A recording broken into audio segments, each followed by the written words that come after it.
அனைவருக்கும் வணக்கம். நான் உங்கள் ராஜ்குமார். ஆலிஸ்வல் ராஜ்குமார் சேனல்லேருந்து உங்கள் எல்லாரும் சந்திக்கிறது வந்து மகிழ்ச்சி. இன்றைக்கி நம்ம பார்க்க போகிற பதிவு ராயல் என்ஃபீல்டு. இந்த வண்டியில் ஃப்ரண்ட் வீல் சரியாக சுற்ற மாட்டேங்குது, பிரேக் பிடிச்சிட்டோம்னா வண்டி நவரவே மாட்டேங்குது, ரொம்ப டைட்டாக இருக்குது அப்படின்னு சொல்லி வாடிக்கையாளர் கொடுத்தாங்க.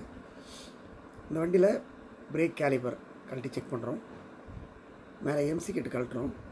அது உள்ளே பார்த்தீங்கன்னா தார் மாதிரி ஒரு நிலையில் படிமன் இருக்குது. ஸோ இது வந்து ஒரு வாகனத்தில் டிஸ்க் பிரேக் எப்படி பராமரிக்கிறது. நம்மள நிறைய பேர் என்ன பண்ணுறாங்கன்னு கேட்டிங்கன்னா, வண்டியில் பிரேக் பிடிக்கிற வரைக்கும் எந்த பிரச்சனையும் இல்லை அப்படின்னு ஓட்டிடுறாங்க. பிரேக் பிடிக்கிறதுல பிரச்சனை வரும்போது மட்டும் அதை போய் செக் பண்ணுறோம். அப்படி இருக்கக்கூடாது.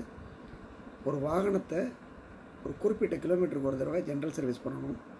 இந்த மாதிரி ஜென்ரல் சர்வீஸ் பண்ணும்போது இந்த disc brake, rear break, chain, air filter, oil filter எல்லா கேபிளையுமே செக் பண்ணணும்.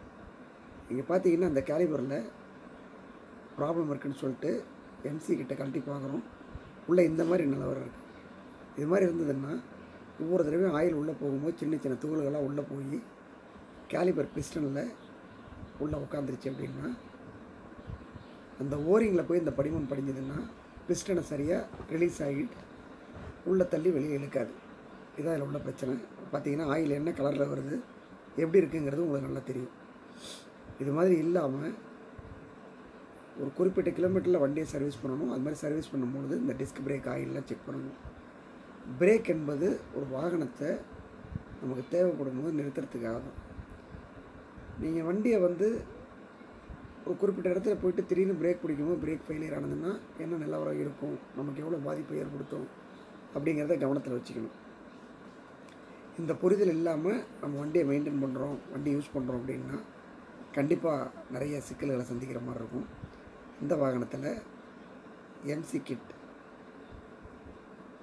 ஆயில் டியூப், கேலிபர் எல்லாத்தையுமே கழட்டி க்ளீன் பண்ணி தேவையான பொருட்களெல்லாம் மாற்றி ரெடி பண்ணி கொடுத்துருக்குறோம். இதெல்லாம் ரெடி பண்ணதுக்கு அப்புறமா வண்டி பிரேக் பிடிச்சோம்னா பிடிக்கிற இடத்துல நிற்கிது, பிடிச்சி விட்டுட்டு வீலை மூவ் பண்ணோம்னா ரொம்ப இலகுவாக இருக்குது. இதில் பார்த்தீங்கன்னா அழுக்கு எவ்வளோ இருக்குன்னு உங்களுக்கு நல்லா தெரியும். இந்த கேலிபர் ஓரிங் க்ரூ அதிலெல்லாம் பார்த்தீங்கன்னா சேரு மாதிரி சகதி மாதிரி இருக்குது அழுக்கு. முக்கியமான விஷயம், இந்த ஓரிங்கில் பார்த்தீங்கன்னா படிமண் அதிகமாக இருக்கும். ஒரு மாதிரி செம்மண் கலரில் பிடிச்சிட்ருக்கு பார்த்தீங்களா.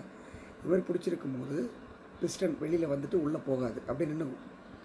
அதனால தான் பேடு சீக்கிரமாக தேஞ்சு போய், ரோட்டர் தேஞ்சு போய், வீல் பிடிச்சி மைலேஜ் இல்லாமல், பிக்கப் இல்லாமல், தள்ள முடியாமல் ரொம்ப கஷ்டப்படுவோம்.